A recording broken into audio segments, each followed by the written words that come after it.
तो बहुत सुंदर स्मार्ट था बोलने चालने में, देह दशा में।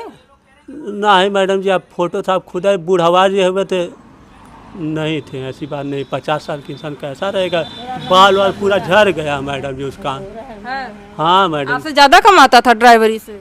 अरे मैडम जी, उसके पास 15,000 रुपया तनख्वाह थी, हम 32,000 रुपया कमाते थे। उसके हमारे में जमीन आसमान की फर्क था मैडम जी। लेकिन तो फिर क्यों चली गई उसके साथ में? आपके साथ संतुष्ट नहीं थी क्या, मैंने खुश नहीं थी क्या वो? नहीं उठा रहे थे, लेकिन आपको पता कब चला कि ऐसा किसी और व्यक्ति से अफेयर चल रहा है? एक ऐसी लड़की थी जिसे मैं प्यार करता था।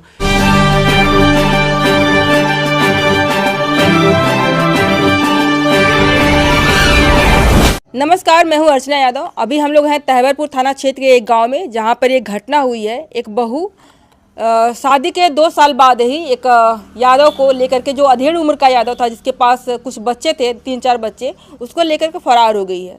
ये उनका ये सासू माँ है, ये इनके पति हैं। इनसे बातें करेंगे कि वास्तव में जो गई हैं वो वजह क्या रही, क्या नाम थोड़ा बताएंगे अपना? हमारा नाम शशि। आपका नाम क्या हुआ भैया? मेरा नाम प्रिंस उपाध्याय है मैम। शादी कब हुई थी, कितना दिन हुआ? 22 अरे 2022 में शादी हुई थी। उसके बाद जो है कि ये कब पता चला कि वो फरार हो गई? शादी के बाद है कि अब जाकर के? नहीं, अब फरार हुई है यहीं से, घर से या मायके से? मायके से, अपने अच्छा, अपने मायके से। वो यहाँ से 29 नवंबर को गई अपने माँ बाप के साथ सुरक्षित। तो जिनके साथ फरार हुई हैं उनका घर कहाँ है? मायके की तरफ है कि यहाँ? यहाँ है जो एक गांव गढ़हन बुजुर्ग है। अच्छा, कप्तानगंज थाना है। अच्छा अच्छा वहाँ पे उसे सुभाष यादव का घर है, अच्छा और उसका मायका महिपालपुर है, अच्छा अच्छा। अहरौला थाना। हाँ। और उसके माँ बाप रहते हैं लखनऊ, वो भी रहती थी लखनऊ। तो यहाँ उससे जो संपर्क है वो कैसे संपर्क हुआ? जो जल मिशन में जब काम करने जाती थी तब उससे संपर्क हुआ। अच्छा, इसके जॉब भी करती थी आपकी बाद बहू? हाँ, उसी में जल मिशन में करती थी। अच्छा और वहाँ से उससे संपर्क हुआ, उसी को लेकर के यहाँ मारपीट करती थी। अच्छा, और आपके घर आप लोगों हाँ, हम लोगों से, हमारे बेटे को मारी। शादी के बाद कैसा व्यवहार रहा? शादी के बाद से ही इसे दिखने लगा था कि पहले सही थी, बाद में? उससे का तो जुड़ते से उसका तुरंत से व्यवहार अच्छा नहीं था, लेकिन हमने सोचा इसका स्वभाव ही ऐसा होगा।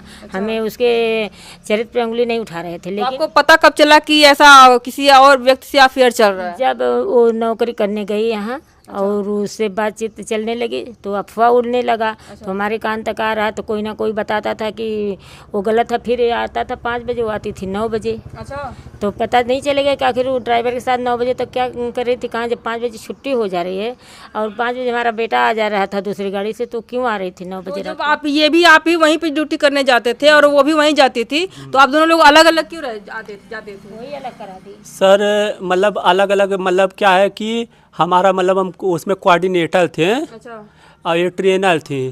तो इसके बाद यही मतलब वहाँ से लोगों से बात करके तो ये कहें कि ना हम यह गाड़ी में जाए, वरना कहता दूसरे गाड़ी में जाए हैं।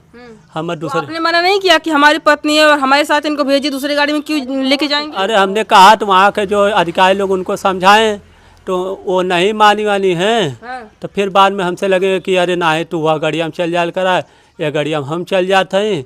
गाड़िया में अक्कल लोग रात रहे ने? ना है, मतलब एक गाड़ी में 3 जने रहते हैं। अच्छा, हाँ, तो खाली एक ड्राइवर 2 ट्रेनर। तो 2 ट्रेन में रहते थे, तो दोनों ट्रेनर में फीमेल ही, मतलब महिलाएं ही थी, या फिर उसमें कि एक लड़का आदमी भी था ट्रेनर में? एक लड़का भी रहता था। वो क्या था, उससे क्या था? वो ये 2 लोग ट्रेनर थे, एक लोग कोऑर्डिनेटर थे। अच्छा, हाँ, तो वो साथ में रहता था, उससे संपर्क नहीं था? मतलब वो नहीं बोलता था कि भैया ये आपका जो वो सब अच्छे इंसान थे, वो सब जानते सब थे, लेकिन कोई मतलब कहता नहीं था? हाँ, वो हमसे आकर धीमे से बताता था कि भैया देखा तुम्हारे मालकिन ड्राइवर के संगे रोज खाना खाने होटल में जाए के, रानी सराय होटल में, कप्तानगंज होटल में, राधा जलपान होटल में। हाँ, ये सब। तो ड्राइवर वो सरकारी ड्राइवर थे जल विभाग में, या फिर प्राइवेट ऐसे ही गाड़ी चलाते थे? नहीं मैडम जी, प्राइवेट मतलब बुलेरो चलाते थे, प्राइवेट। उम्र कितनी रही होगी? हाँ, उम्र कितनी रही होगी जिसके साथ गई? अरे मैडम जी 50 साल है, बूढ़वा है। 50 साल के आदमी? हाँ मैडम जी। अरे बच्चे भी होंगे तब तो? अरे 25 साल की लड़की मैडम जी, 20 साल की लड़की मैडम जी, 18 साल की लड़की मैडम जी। 3 लड़की हैं? हाँ, 3 उनके गाँव में खुद है बताने।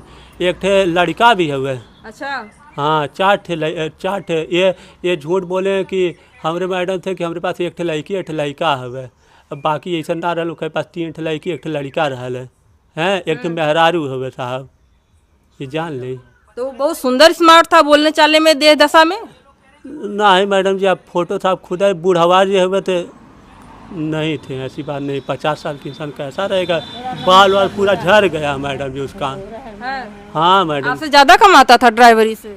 अरे मैडम जी उसके पास 15,000 रुपया तनख्वाह थी, हम 32,000 रुपया कमाते थे। उसके हमारे में जमीन आसमान की फर्क था मैडम जी। लेकिन तो फिर क्यों चली गई उसके साथ में? आपके साथ संतुष्ट नहीं थी क्या, मैंने खुश नहीं थी क्या वो? अब मैडम जी नहीं, ऐसा बात नहीं है, सब कुछ सही था मैडम जी हमारे परिवार में। फिर आप लोग दहेज वगैरह के लिए नहीं प्रताड़ित करते थे? अरे मैडम जी हम किस बेस का दहेज लेंगे, कोई अपना कन्यादान लिया जाता है, इससे बड़ा दान क्या चीज़ होता है, कन्यादान से बड़ा कोई दान नहीं होता मैडम जी, जान लीजिए। और ये जो फरार हुई है उनके साथ में, तो उनका परिवार भी जानता होगा, तो वो लोगों से आपने बातें करी है कि भाई आपके पिताजी या फिर आपके जो पति हैं वो हमारी बहू को लेकर क्यों चले गए? उनकी माता जी सपोर्ट में है। अच्छा, आपके बहू पत्नी के हाँ, उनके दूसरी पत्नी बनाएंगे। जितना ये सब पैसा सा कमाते थे, सारा पैसा सा चोरी छुपे मतलब लेकर वहाँ पे मतलब देना लेना सब ये सब करती थी ना इसका। अच्छा, हाँ, लूटना पड़ना ये सब करतब इनका रहता था। मतलब वो दूसरी बहू बनाने के लिए तैयार हैं? हाँ ये अपनी लड़की के पिताजी की बात कर रहे हैं आप? हाँ, आपकी पत्नी को क्वेश्चन फिर से पूछिए। नहीं, ये जो जिनके साथ में भागी हैं, क्या नाम उनका?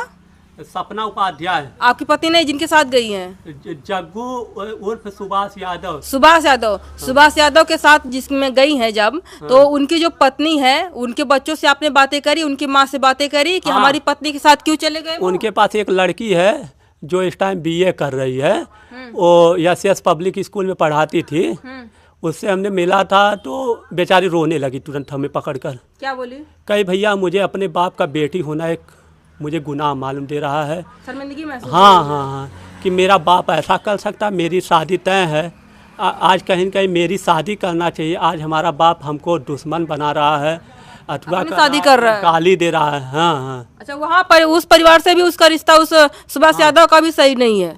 नहीं। तो कभी यहाँ पे घर वगैरह पे आया था आप लोगों से बातचीत करने? कभी देखा हो आपने कि ये घर में आया हो, या फिर अपनी पत्नी से मिलने आया हो, कभी आपने उसको देखा हो? सुभाष यादव को हाँ। एक बार हमारे घर पे आया था, तो हमारा बर्थडे था। अच्छा, तो उसको मतलब मनाया गया था, तो माता जी बनाए थे। तो उसके बाद हमने वो बोले मेरा ड्राइवर भी आएगा, मेरी जो वाइफ थी हैं। तो हमने कहा कोई बात। पूछा ना कि नहीं कि क्यों ड्राइवर आएगा? तो बोले कि हमारे दोस्त हम आई हैं। बताओ, ड्राइवर की तरह रहते हैं कि दोस्त हो जाते हैं कैसे? हैं अब भाई वह कहनी, हम कहीं भाई के हो ही, हम कहीं अच्छा इंसान होला। आप एक गाना भी सुना रहे हैं लोगों को, दर्द भरा, कोई अपना दुख सुना रहे हैं, थोड़ा सुनाइए।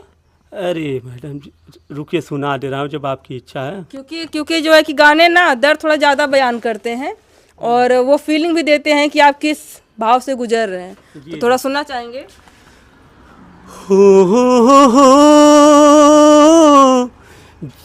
जीता था जिसके लिए मरता था, एक ऐसी लड़की थी जिसे मैं प्यार करता था, एक ऐसी लड़की थी जिसे मैं प्यार करता था। कितनी मोहब्बत है मेरे दिल में, कैसे दिखाऊं उसे, कैसे दिखाऊं उसे, दीवानगी ने पागल किया है, कैसे बताऊं उसे, कैसे बताऊं उसे, मिटाने से भी ना मिटेगी मेरी दास्तां। एक ऐसी लड़की थी जिसे मैं प्यार करता था, मेरी नज़र में, मेरे जिगर में तस्वीर है यार की, तस्वीर है यार की, मेरी खुशी का ये जिंदगी क्या सौगात है प्यार की, सौगात है प्यार की। क्या अभी चाहते हैं कि आपकी ज़िंदगी में आए, क्योंकि गाने से आप काफ़ी भावुक हो गए, आप चाहते हैं कि वापस आपकी ज़िंदगी में आए वो? साहब अब उन्हें मैं किस बेस पे बुलाऊं, हमारा भी तो इज्जत है कि नहीं ये बताइए। 50 साल इंसान के साथ जो लड़की सो कर आ रही है, बैठ के आ रही है, उसके साथ रह कर आ रही है, हमारे जगह का कोई दूसरा कर ले तो भाई मैं भी तैयार हूँ। सही बात है कि नहीं? अगर उसको हम बुला कर रख लेंगे तो क्या ये समाज एक्सेप्ट तो नहीं करेगा, लेकिन कुछ दिन बाद वो कहो जाए। समाज हमारे घर पानी पिएगा? क्या समाज हमको अपने समाज में उठने बैठने देगा? हमें भी तो समाज लेकर क्या चलना। वो आना चाहती हैं कि हम जो है कि हम भी आप यहाँ पे वो आना चाहे या ना चाहे, अब हमारा बातचीत उसका कभी हुई कि मतलब आना चाहती हैं? हमसे बातचीत भी नहीं और न मैं करना चाहती हूँ। अब वो अपने रास्ते खुश, मैं अपने, बस यही है। अच्छा, सुभाष यादव से उन्होंने शादी भी कर ली है ना? तो वो शादी आप लोगों को पता चली? हमें 23 जून को पता चला। शादी हो गई? हाँ, अफवाह तो बहुत दिन से सारे लोग जान रहे थे, एक हमारे कान में आवाज़ नहीं थी, मैं नहीं जान रही थी। वही 23 जब मैंने 23 जून को सुनी, 23 मई को वहाँ पे उन्होंने शादी कर ली है। तो अभी ये लोग आप लोग जो कि मीडिया के सामने आकर के बातें कर रहे हैं, ये चर्चा में आया है, मुद्दा गरमाया हुआ है, अब क्या वजह है, क्या चाहते हैं आप लोग? हम कुछ नहीं चाह रहे हैं, वो अपने, बस हम यही चाह रहे हैं जब वो चली गई तो चली गई, अपने रास्ते खुश, हम अपने रास्ते खुश। बस जो अपनी घुड़कियाँ धमकियाँ है वो अपने पास रखे और हमारे यहाँ ना उसकी कोई चर्चा आए ना हमारी चर्चा उसके पास जाए। बस धमकी उमकी भी किस तरह की दे रहे हैं? दे रही है वही कि इधर उधर कि हमें सामान चाहिए हमको, नहीं तो दहेज प्रथा केस लगाए या कुछ नहीं, या उठवा देंगे। आपने कहा कि उन्होंने शादी भी कर ली किसी और से, तो फिर किस चीज़ का दहेज और किस चीज़ का मुआवजा? अब उसकी बुद्धि वही है और क्या, वो सोच रही थी पहले तो उसे दिमाग पुलिस प्रशासन वकील वगैरह ने क्या कहा? न, पुलिस से क्या, पुलिस से जब जानकारी सब मिली तो पुलिस क्या कहेगी? पुलिस तो यही करेगी कि हम लोग आपके साथ है, वो कुछ नहीं होगा। हाँ, पुलिस आप लोगों के साथ है? हाँ, पुलिस हम लोगों के साथ है, हम लोगों के खिलाफ नहीं है पुलिस। हाँ, और सबूत वगैरह आप लोगों ने जुटा के रखे हैं कि भाई देखिए जो जिसे कॉल होता था? उसके जो है कोर्ट मैरिज का कागज रखे हैं। अच्छा, आपने रखा है? हाँ, कोर्ट मैरिज कागज हमारे पास है, हम रखे हैं। उसको एसपी ऑफिस जमा भी किए हैं, थाने पर जमा किए हैं। मतलब कि कोर्ट मैरिज उन्होंने करवा लिया है, तो फिर हम मुआवजा क्यों दें? क्यों दें? जब तक शादी नहीं हुई तब तक भाई हम दे सकते हैं, लेकिन जब इन्होंने खुद कर लिया है तो हम क्यों दें? अब हमारे कहने से अब गुनहगार वो है कि मैं हूँ? बिल्कुल, गुनहगार तो वो है। ऐसी ऐसी बहुत सारी लड़कियां अभी के समय में कर रही हैं, आए दिन खबरें आ रही हैं जगह जगह से। क्या कहना चाहेंगी? ऐसी शिक्षा का स्तर ज़्यादा बढ़ गया है, लोग ज़्यादा शिक्षित हो गए हैं, या फिर लोगों के अंदर से जो नैतिक मूल्य होता है वही खत्म हो गया है? अब हमें तो समझ नहीं आ रहा है कि अब हम क्या करें। हम तो सारी बवाली ख़त्म कर दी, हमें तो उसके नाम ही चर्चा में ख़त्म कर दी थी, लेकिन ये अपने आप नाम अपना उजागर कर दी। आज अगर वो एसपी ऑफिस में दरखास्त नहीं दी होती, हम लोगों के यहाँ वो नोटिस नहीं आती, हम लोग नहीं जाते, तो हमके एक और मैरिज कागज़ में नहीं पाती। और जो है कि आज हमें जो है आज पता नहीं वो क्या करती, वो छुपा रहती थी कि छुपाई थी कि हम शादी के लिए उधर शादी कर ली थी, लेकिन ये छुपाई थी हम लोगों से। वो तो भगवान हमारे साथ थे कि जो कि हमें कोर्ट मैरिज कागज़ मिल गया, सच्चाई, नहीं तो पता नहीं क्या करती हम लोगों के साथ। अभी एसपी ऑफिस में दी, कल के लिए वो कोर्ट में भी बयान देती। हाँ, लेकिन कोर्ट में आप लोगों ने जब दिखाया ये शादी का कागज, तो जज क्या बोले? वहाँ जज के कोर्ट के अभी फैसले नहीं गया है। अब हाँ, इसीलिए मीडिया वालों को बुला के सब डाल दिए, बयान दे दिए कि ताकि इस देश खुद फैल जाएगा, हमको जाने की वहाँ ज़रूरत नहीं पड़ेगी।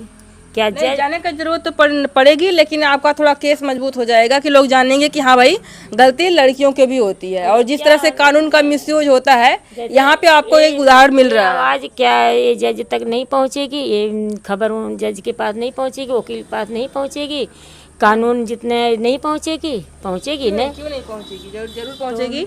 तो जरूर समझेंगे कि हाँ किसकी गलती किसकी नहीं है। आए दिन इस तरह की खबरें आती जा रही हैं, जैसे कि मैंने आंटी जी से सवाल पूछा, क्या नैतिक मूल्य का पतन होते जा रहा है?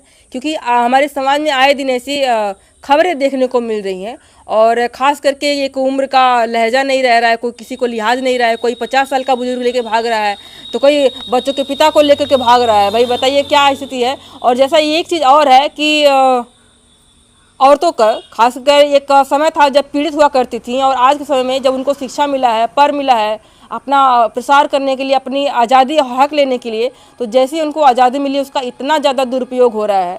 ये भी सोचने वाली बात है कि भैया एक लोग कहे ना कि पंछी जो है पिंजड़े में सही रहता है, बाहर निकलता है तो वो तांडव करने लगता है। क्या ये स्थिति सुनने को मिलनी चाहिए, या फिर औरतों को खुद सोचना चाहिए कि भाई अगर हमको अधिकार मिला है, समानता मिला है, तो उसका हम अच्छे वे में उसका इस्तेमाल करें, एक अच्छी पहचान बनाएं, एक अच्छा नाम करें। आपको इस पे क्या कहना है इस तरह की औरतों को? और अगर आपके घर आसपास में है तो उनको कैसे समझाना चाहेंगी? और आपके भी दिमाग में इस तरह की चीज़ें आती है तो आप उसको कैसे समझना चाहेंगी, कमेंट करके बताइएगा। अगर कोई पुरुष है जो किसी औरत को लेकर के ऐसे विचार रखता है, वो भी थोड़ा सा सुधर जाए, थोड़ा समझ जाए, और कमेंट करके बताइए भैया हम क्या चाहते हैं और हमारी मंशा क्या होती है। थोड़ा लोग समझने का प्रयास भी करेंगे भाई इस तरह के सोच के जो लोग होते हैं वो क्या चाहते हैं। अभी के लिए इतना ही, बहुत बहुत धन्यवाद।